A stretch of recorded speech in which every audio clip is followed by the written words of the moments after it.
first met, you didn't have the resume that you have now. And to see your journey over the years and the wisdom and generosity that you put forth to the world is an inspiration to me. So I'm so grateful that you're taking the time to not only share with me, but to share with our community. I mean, it's really important that we share. We've talked about the value of community over the years. So again, thank you for joining me. If you would, please introduce yourself and a little bit about what we'll talk about today.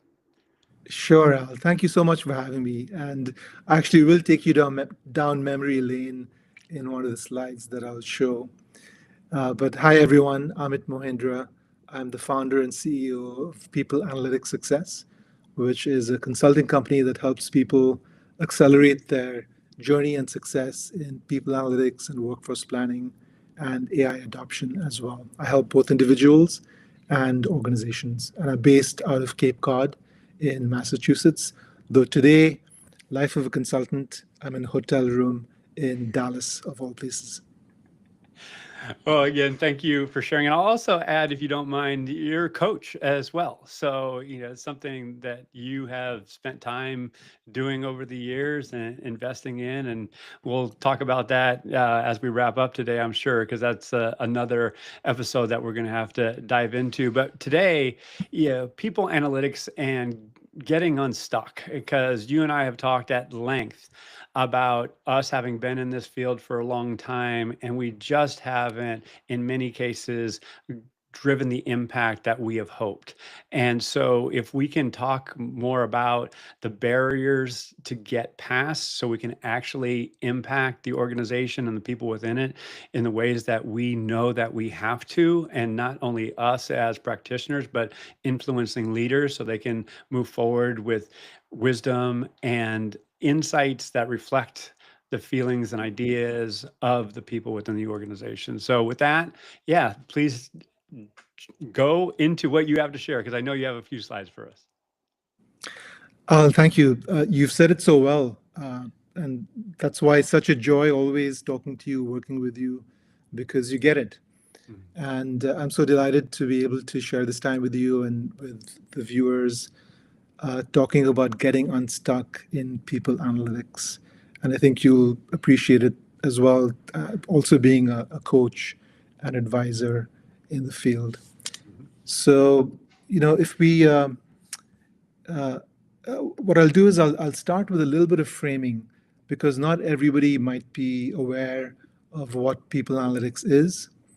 And even if you are, I think this is a very helpful framework to think about the work you do and the journey that you'll have in any organization as you try and bring people analytics to fruition.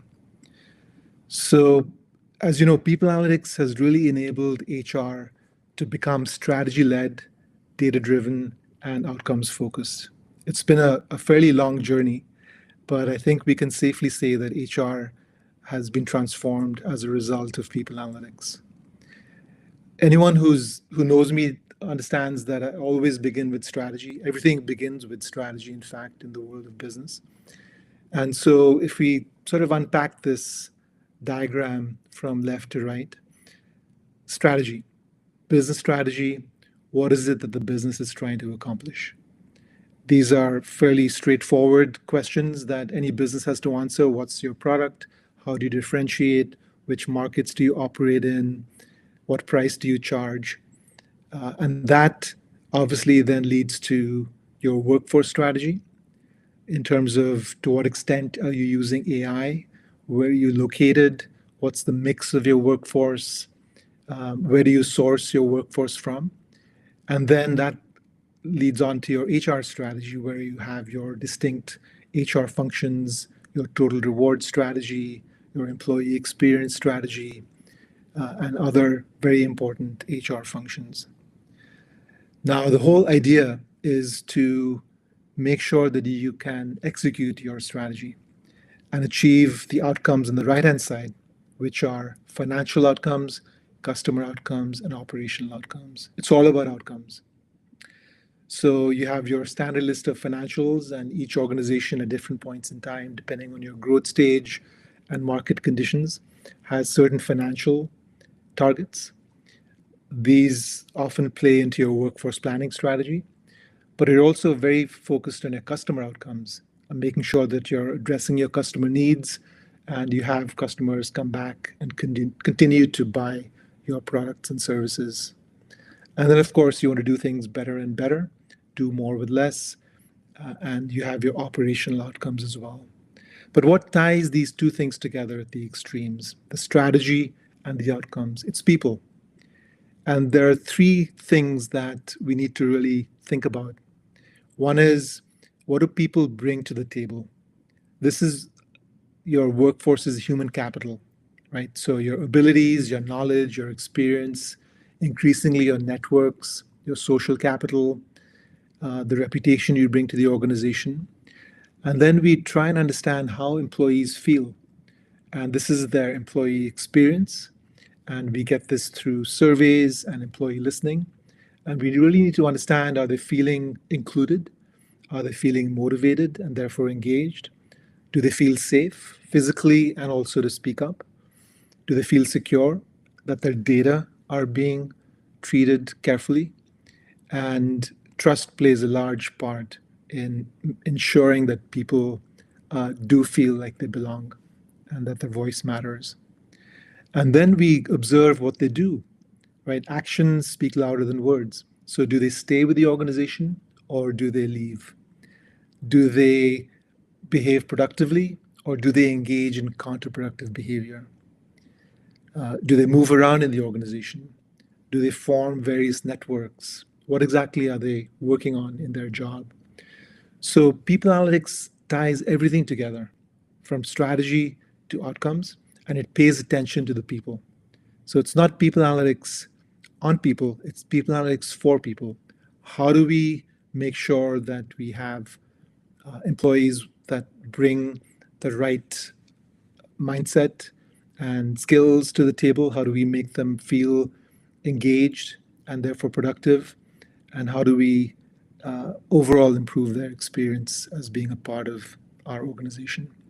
So, this is how I think of people analytics, and it's about trying to understand all the dynamics, um, what connects the dots between all these areas, and how can we arm and influence our employees to achieve the organization's strategy.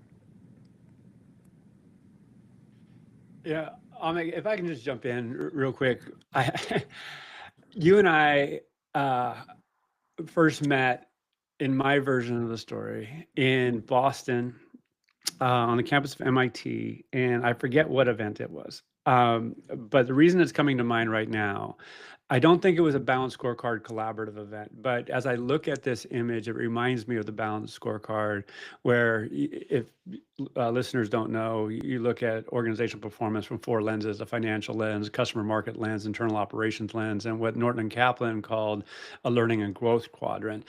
And I had the audacity to change that to leaders, managers, and the workforce, and they're the customers of HR.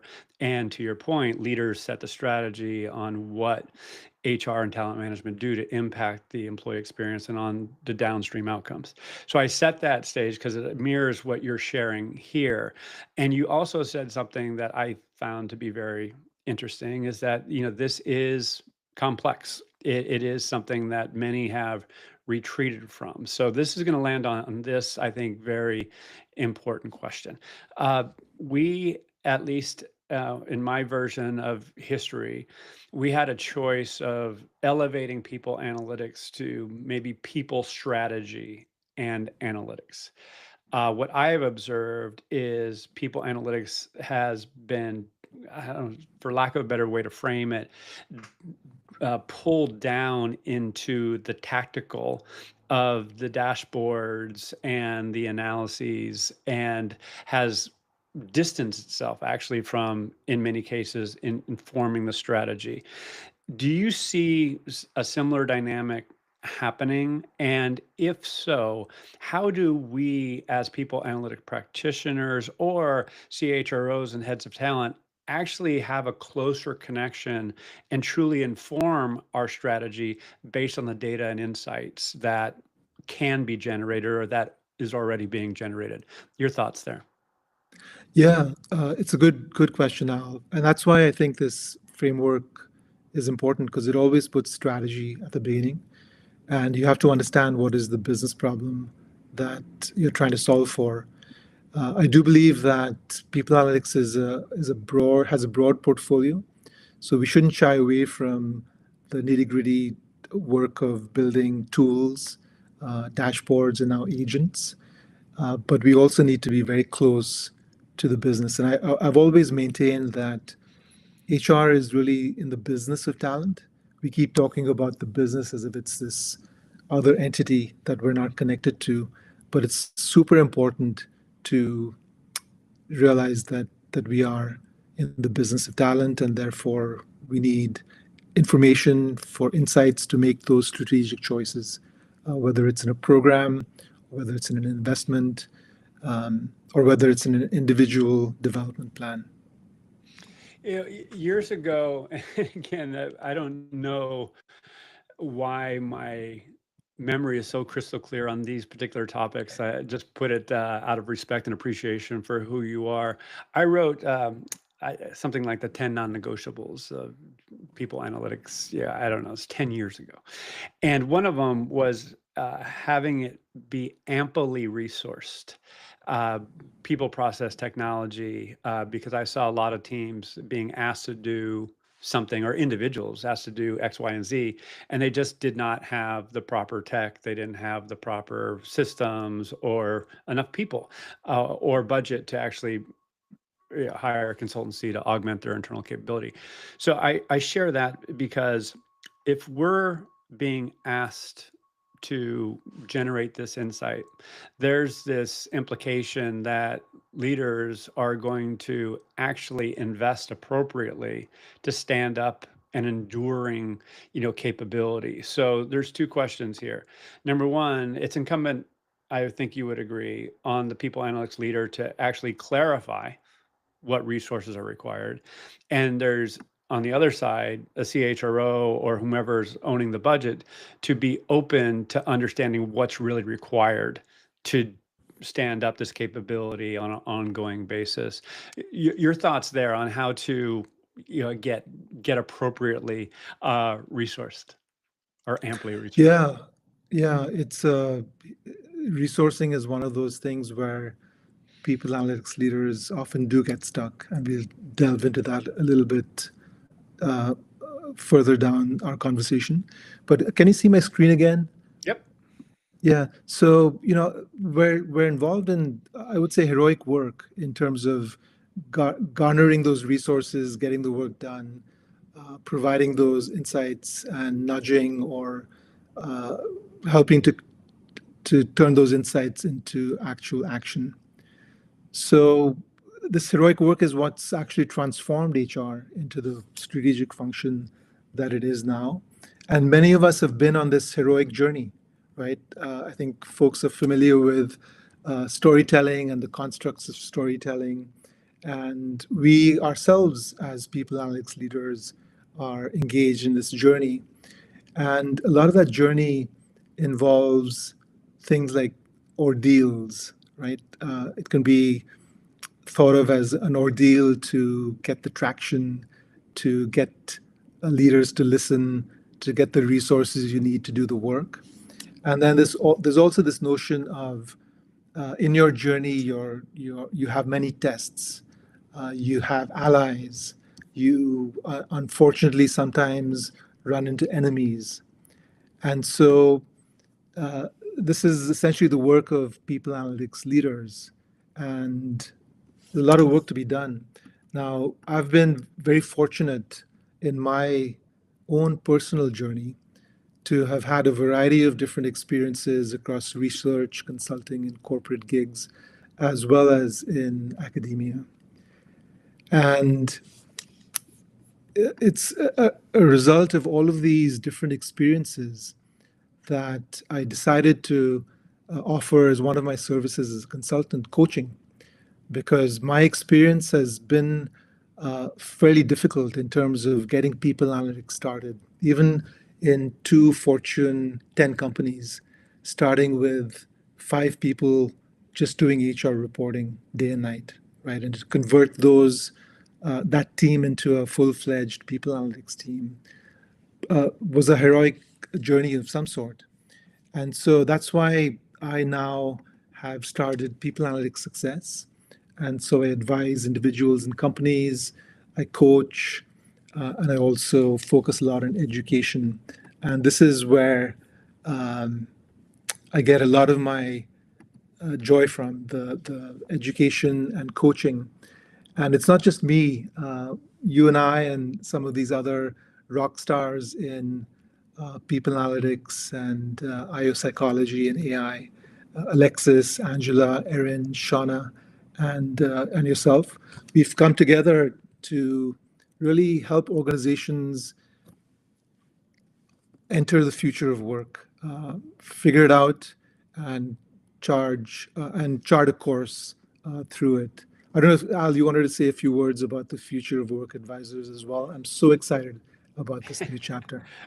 Well, yeah, thank you for bringing it up. And it's the case where, yeah, the future of work has become colloquial, if not cliche. And what does it mean, and how do you actively, as a leader, engage with it, as opposed to some esoteric concept out there? And as we know, we need information to make sound decisions. And here in the age of AI, there's so much information being generated. How do you sift through all that, whether it be selecting an appropriate system to implement in your organization or enhance an existing set of technologies? What does the ecosystem look like? As you and I have long talked about, first who, then what, like who's the internal customer, what are their wants and needs over time? How do you stand up a capability to deliver on those needs? And this is a complex system, and our individual and collective experience comes together to mitigate risk and increase the probability that the decisions and investments that leaders make actually reap the desired return. And Yeah, so in the interviews that I have done and that you have done, that we've collectively have done, we see a gap that can be filled with those advisory services, speaking facilitation, coaching, and also augmenting their internal research capability. So now, again, when you move forward, there's greater alignment, and there's also this notion that, hey, we can do this, as opposed to this victim mentality, which we see present, which I'll own this, see present in many organizations, where it's just overwhelmed based on the amount of change, what's happening with AI, and just the complexity of the macroeconomic environment. So at the end of the day, like you, I am so blessed to be joining forces with this incredible group of people. And over time, I see us growing and expanding. And what I'll land with the question back to you: people analytics has been something that we have been instrumental in advocating for, not only doing this work, but in community, going back to People Analytics and Future of Work, PFAO, and the associated conferences and community, to Insight 222, and the many organizations that have done a fantastic job of promoting the discipline. That being said, we haven't delivered the value. It's you've at these conferences, it's kind of Groundhog Day.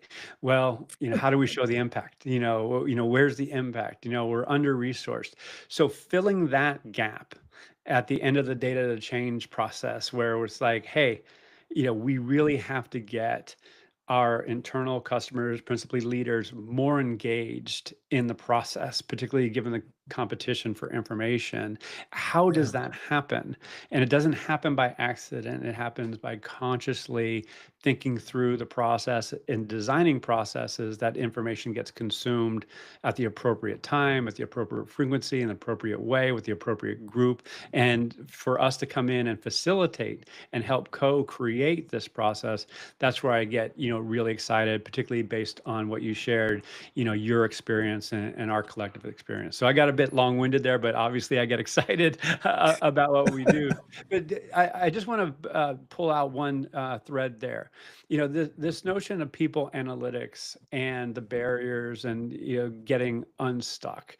If there's two or three things, particularly around people and getting leaders involved, what comes to mind for you?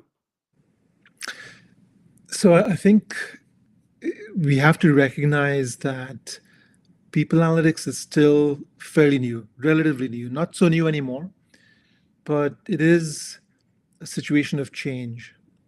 And what I see in my coaching engagements is that a lot of people analytics leaders still, because of their background, usually it's a quantitative background, they lead with the notion of solving a technical problem. But truly, what they're engaged in is, like I said, a situation of change, and it's all relational problems. It's all about how do you get uh, people to adopt the use of data and analytics. And that requires an understanding of not just the individual's background and psychology to some extent, but the organizational psychology. And so once you crack that, it's much easier to get traction. So I think just recognizing that it's a situation of change, which many people don't, they just get right into the business of building products and services and delivering and expecting that whatever they produce is going to be consumed, but that's not always the case. Yeah, I'm so happy you're going there because yes, yes, and more yes. And it because you oftentimes have transformation projects over here, change projects over here, and they're disconnected from what's happening in people analytics. And so what I'm hearing is that getting closer, if not integrating those two disciplines, would help people analytics teams, or if you're a CHRO, head of talent, who's commissioning this work, you'll get more value out of that investment. Is that a fair playback? I think so, yeah. And there's so many ways to make it happen, right, Al? So you and I think, are both at this point exploring this whole notion of digital coaching, of AI coaching. Mhm. And this is one of the joys of working together as a collaborative here, that we can address these kinds of um opportunities and challenges. You're doing some research. You'll be talking about it shortly. I'm engaged with the conference board as a research fellow. We're writing a paper, a white paper on a research paper rather on AI coaching. And this is also something that's emerged very recently with Gen AI, and it's become a very powerful approach to democratize this notion of coaching, because often it's executive coaching, right? It's you get this executive coaching once you become or are approaching the executive level, but AI coaching really allows everyone to have that helping hand and guide to help them get through the heroic journey that they're engaged in. Yeah, I'm again, I'm so happy we're talking about this. So you picked up on this when I interviewed Anna Tavis at the NYU Coaching and Technology Summit. She talked about us being graduates of people analytics, and graduates has this implication of leaving it behind, but it is part of our story. And she went on to say that. Uh, this whole notion that we're developing this insight for an audience. And if we don't understand the experience of that audience, namely not only executives, but leaders throughout the organization, then we're going to fall short. So, this AI coaching technology is it's effectively filling the gap, not only of leader development and the associated educational experiences, but it's also filling the gap of action planning in the wake of a survey, for example. Yeah. And it's not positioned that way all the time, every time. However, it's my view that it will be. And not only as a means to facilitate action planning on the in the wake of a survey, but a means of data collection itself. And so if it's data collection and analysis and actually affecting a group or set of groups, then it's overlapping, if not integral, to the people analytics discipline. Right now, it's not being viewed as that. The buying behavior is happening in learning and leader development, and people analytics is oftentimes a bystander, at least in my experience in the work that I've done to date. So herein lies, I think, massive opportunity. And this is going to Yeah. land in a question to you. like leader development is one thing. It at least for me in my little brain, that it screams learning and leader development experiences and practicing, all fine and good. But I personally, and this is go back to future work advisors, is leader effectiveness over time. So what are the systems and processes that are in place to actually help leaders be more effective? And are leaders, both individually and collectively, functioning as rational human beings? Are they aware of their biases? Are they Yeah. truly evidence-based decision makers, or are they being influenced by direct reports, peers, these external factors which might not represent what's really happening within an organization or the market in which it's competing? So given these human realities that we're all dealing with, what is your thought about the relationship between leader development and learning and people analytics? Oh, that's a big one. So I think let's start with the first rule, if you like, of leadership, right? Which is to know yourself. Unless you know yourself, and as you mentioned, your biases and your proclivities and how you behave in certain situations, what drives you, what motivates you, what triggers you, you really can't be an effective leader. And that's where the AI coaching comes in. But it requires you to reflect, and the reflection is where it ties to learning, because learning happens when you reflect, when you pull together all the different things you've experienced, you've read, you've heard, and connected, and then you've learned something, and you move forward with that experience and that knowledge.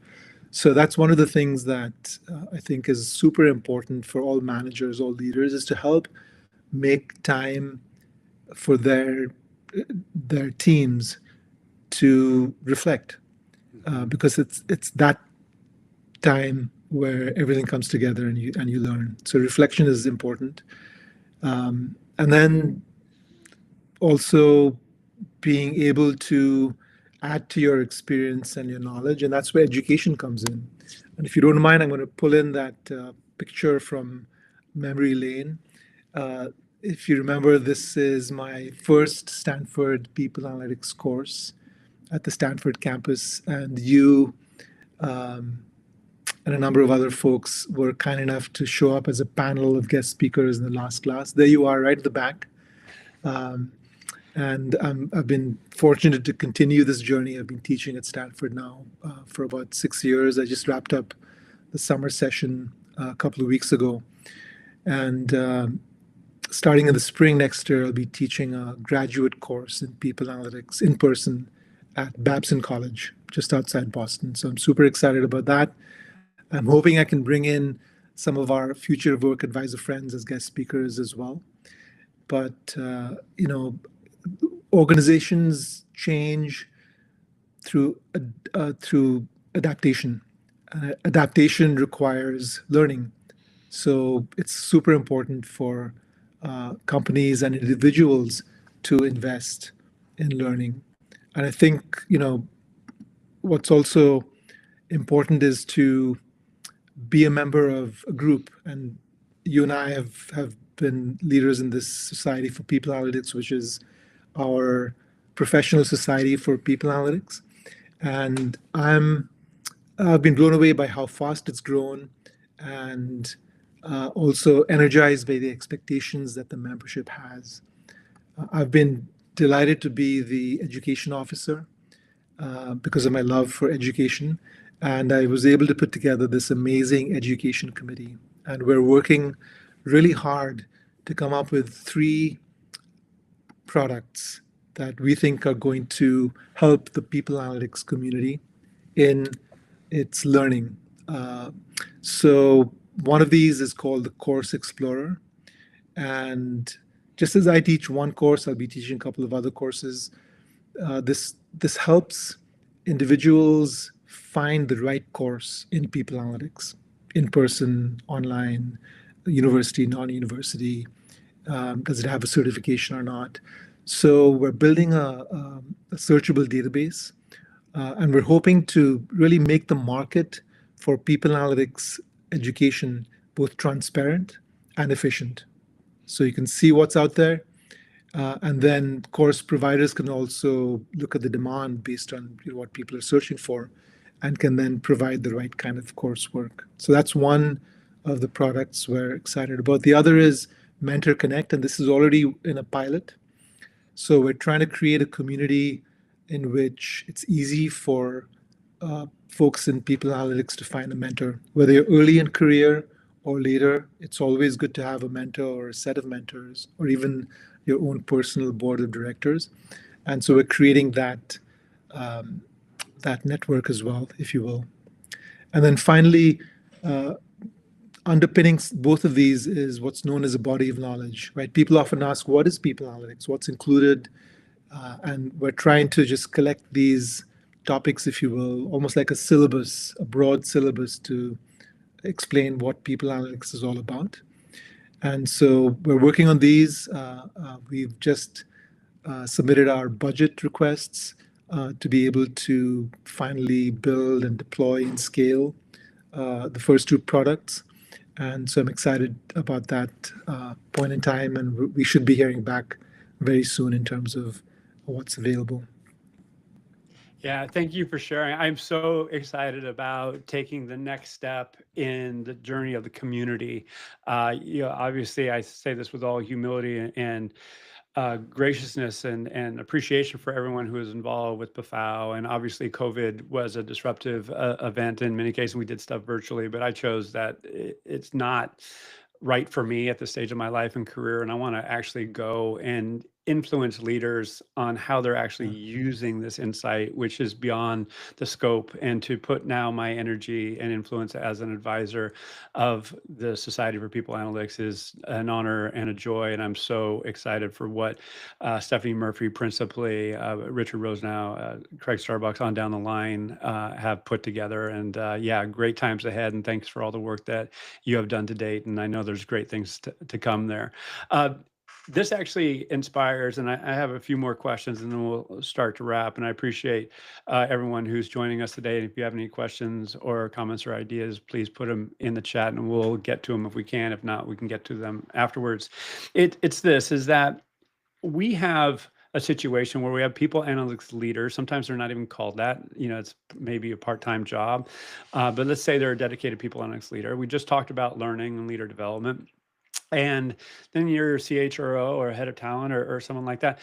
Whose responsibility is it principally at the end of the day to actually create better alignment so the value of people analytics is actually realized to a significant extent? So there's no question about the business case. I probably like you, we were oftentimes challenged to, well, show us the value of this, investment. I'm like, wait a minute, is marketing justifying its value in a similar way? It's like, there has to be a belief that this is a critical function and it has to be aligned to optimize its value. So from your perspective, what is like, whose job is it to create this alignment and nurture this value? I think it falls principally to the people analytics leader. And this is one of the things that I help people with, showing up not just as a people analytics leader, but also as a leader in HR and as a business leader.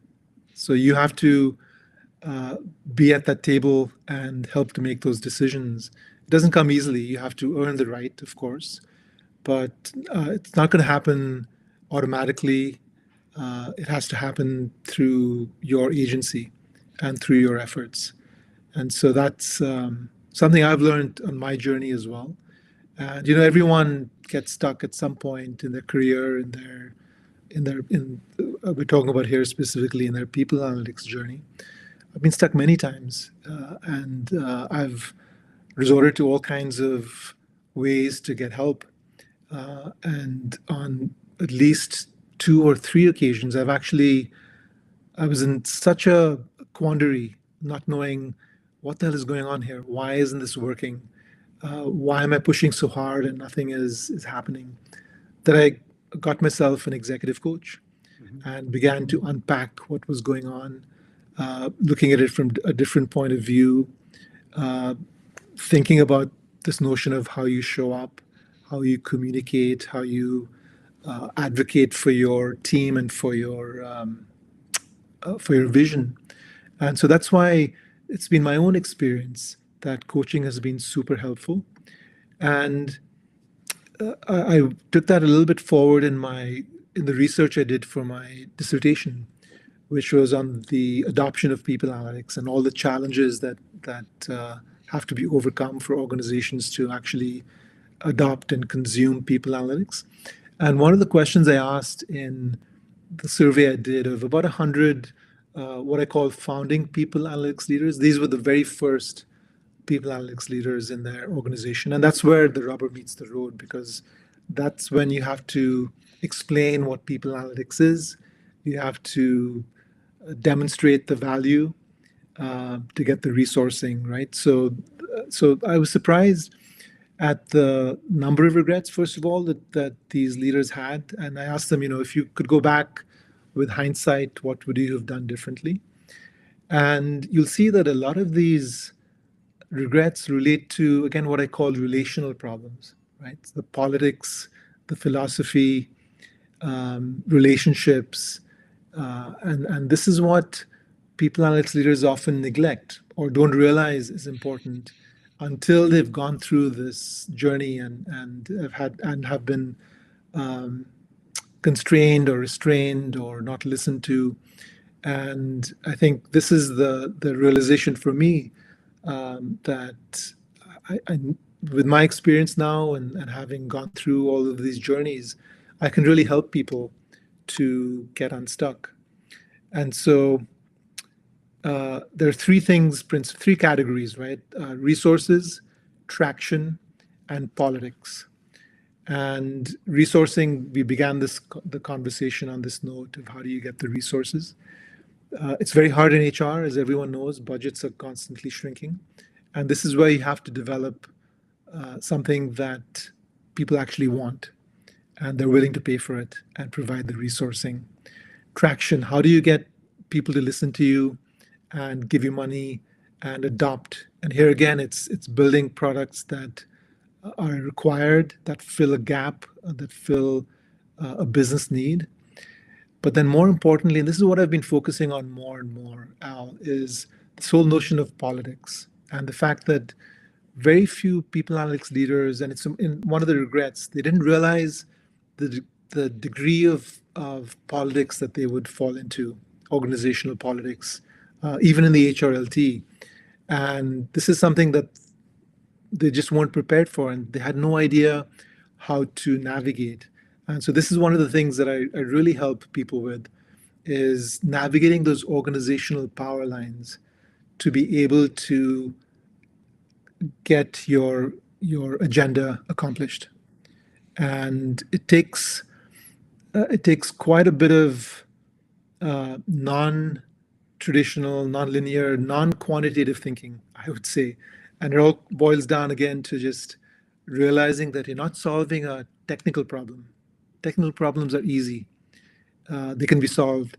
These are relational problems, right? These are to do with human interactions, with attitudes and trust, emotions and culture. These are things that often analytics leaders who come from a quantitative background are not comfortable with. And they have to get comfortable with it in order to progress, in order to lead well, and in order to achieve their goals. So this is something that I help people with. And there are many strategies. And I'll just go over these very quickly because I know we're running out of time. But as I mentioned earlier on, reflection is so important. And you have to carve out the time for yourself to reflect, to talk to people, to read, to stay abreast of what's happening in the field.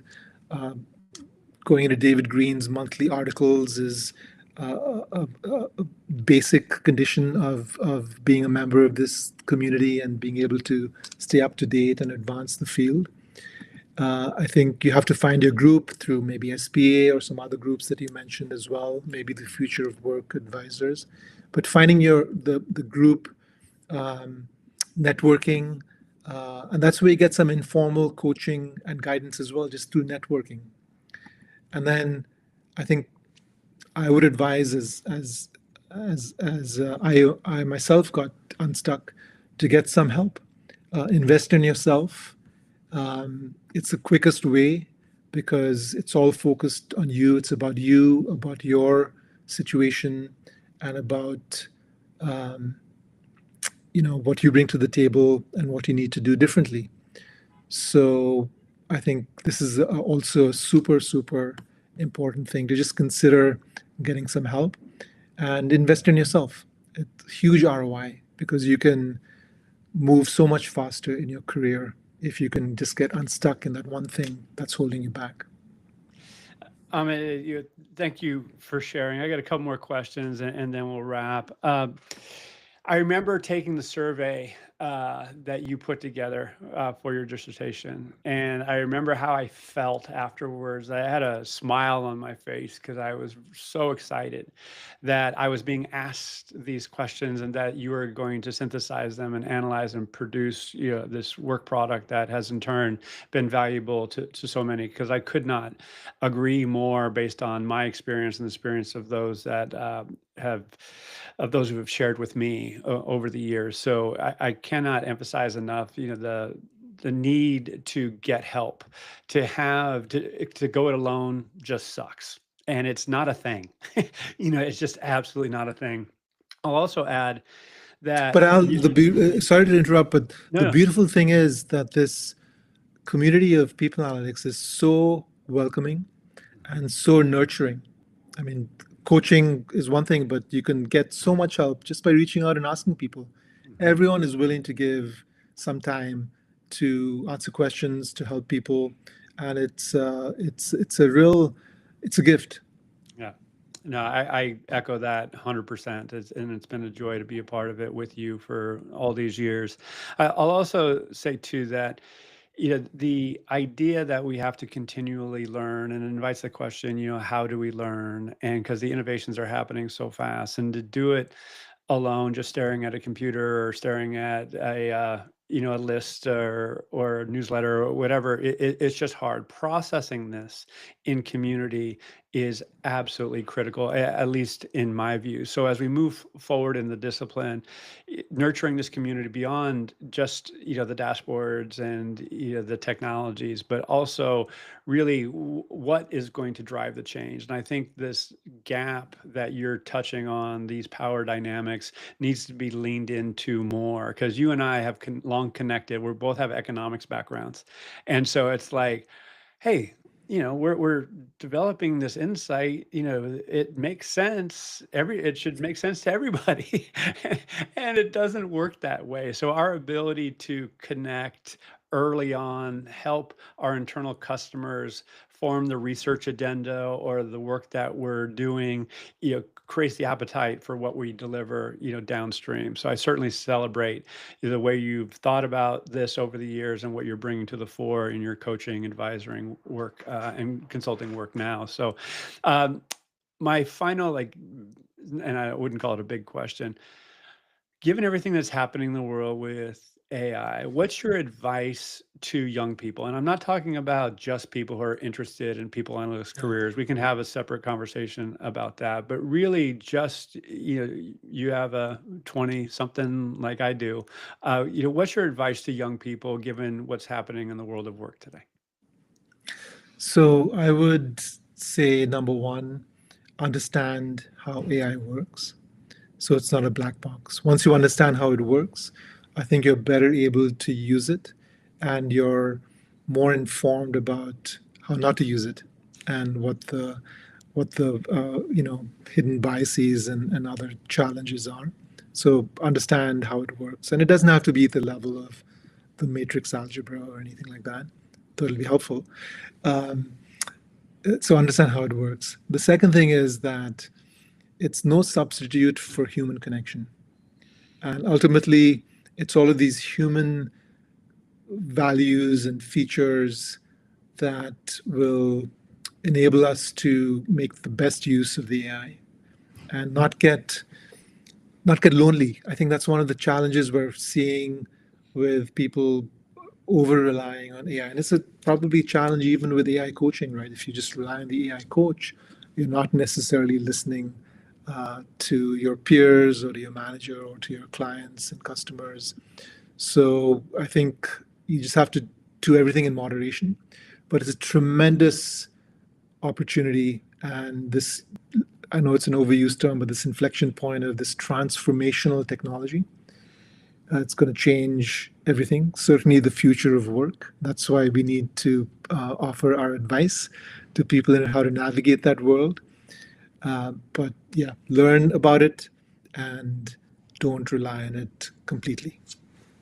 Well, Amit, thank you for sharing today. Thank you for being your awesome self. How can people learn more about you and what you're up to? You can just reach out on LinkedIn, or you can go to my website, uh, peopleanalyticssuccess.com. And that's my email address as well, Amit at peopleanalyticssuccess, one word.com. All right. Again, Amit, thank you so much. And we'll have another conversation here before too long about AI coaching. We'll get deep into that. But for now, look forward to seeing you soon. Boston AI Week in a few weeks. Yeah.